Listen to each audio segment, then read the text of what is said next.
কি রেজাল্ট হবে এটা তো টাইমলাইন দিয়ে বলতে পারছি না, তবে আমাদের প্রচেষ্টা থাকবে।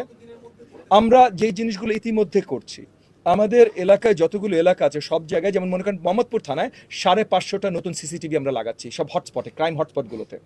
আমরা নতুন আপনার বসিলাতে পুলিশ ক্যাম্প করছি, ওখানে বড় একটা আপনার ফোর্স রাখার ব্যবস্থা করছি। আমরা আরো অনেকগুলো বিট অফিস করছি, মানে পুলিশ বক্স বলেন যেটাই বলেন। বাংলাদেশের একমাত্র স্মার্ট সিটি বসুন্ধরা এখন আরো নিরাপদ, আধুনিকতায় আরো এক ধাপ এগিয়ে। সো মোহাম্মদপুর থানার অধীনে আরো 20টার অধিক আমরা বিট অফিস করছি, যে জায়গাগুলোতে মানে ইন দ্য সেন্স যে পুলিশ বক্সে কিছু সারাক্ষণ পুলিশ প্রেজেন্স থাকবে। মোহাম্মদপুর থানার অধীনে যতগুলো টহলের গাড়ি আছে আমরা এই গাড়ির সংখ্যা বাড়াচ্ছি, বাইকের সংখ্যা বাড়াচ্ছি। আমরা ট্রাফিক নিয়ন্ত্রণের জন্য কমিউনিটি মানে ওই আপনার ডেপুটাইজড কমিউনিটি পুলিশিংয়ের ব্যবস্থা, এটা নিয়ে আলোচনা করছি। এটা যদিও অলরেডি আমরা ব্যবস্থা করি, এটা আলোচনায় আছি, ডিসি অফিসের সাথে আমরা আলোচনায় আছি যে এই জিনিসগুলো করব।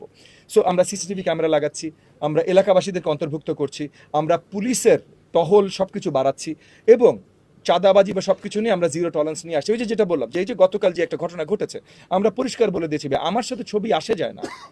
এক নম্বর হলো বিএনপি দলীয় পরিচয় বোধহয় এই লোকটা দিয়েছে, আমি খবর নিয়েছি বিএনপি দলীয় পরিচয়ও তার কোনো পদ পদবি নাই। আর যদি থাকেও ভাই, বিএনপির মন্ত্রী না আমি, বিএনপির এমপি না আমি জনগণের এমপি, আমি জনগণের মন্ত্রী। এবং এমপি যেমন আমাকে জনগণ বানিয়েছে, সো জনগণের কোনো বিএনপি বা এটা কিছু নাই। আবার মন্ত্রী আমাকে আমাদের নেতা মাননীয় প্রধানমন্ত্রী জনাব তারেক রহমান বানিয়েছেন, এবং জনাব তারেক রহমান পরিষ্কার এজেন্ডা দিয়ে দিয়েছেন সকল ধরনের করাপশনের জিরো টলারেন্স। সো এইখানে আর কোনো ধরনের দলীয় পরিচয় বা কিচ্ছু আসবে যাবে না।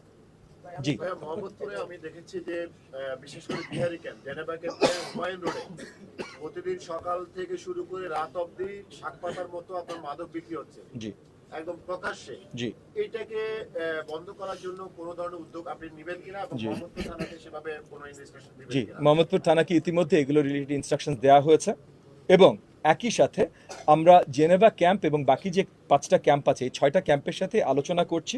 আমরা হয়তো ইনশাআল্লাহ, মানে টাইমলাইনটা এখনো বলতে পারছি না, বাট হয়তো আমি আশাবাদী আগামী 6 মাসের ভিতরে এই 6টা ক্যাম্পের ডেভেলপমেন্ট প্ল্যান ফাইনাল করতে পারবো। আমরা যদি ফাইনাল করতে পারি তাহলে হয়তো এই বছর শেষের আগেই এই ক্যাম্পগুলোর ডেভেলপমেন্ট প্ল্যান বাস্তবায়নের কাজ শুরু হয়ে যাবে। জি, আর কারোর ইম্পর্টেন্ট প্রশ্ন না থাকলে আই থিঙ্ক অনেকক্ষণ। আচ্ছা।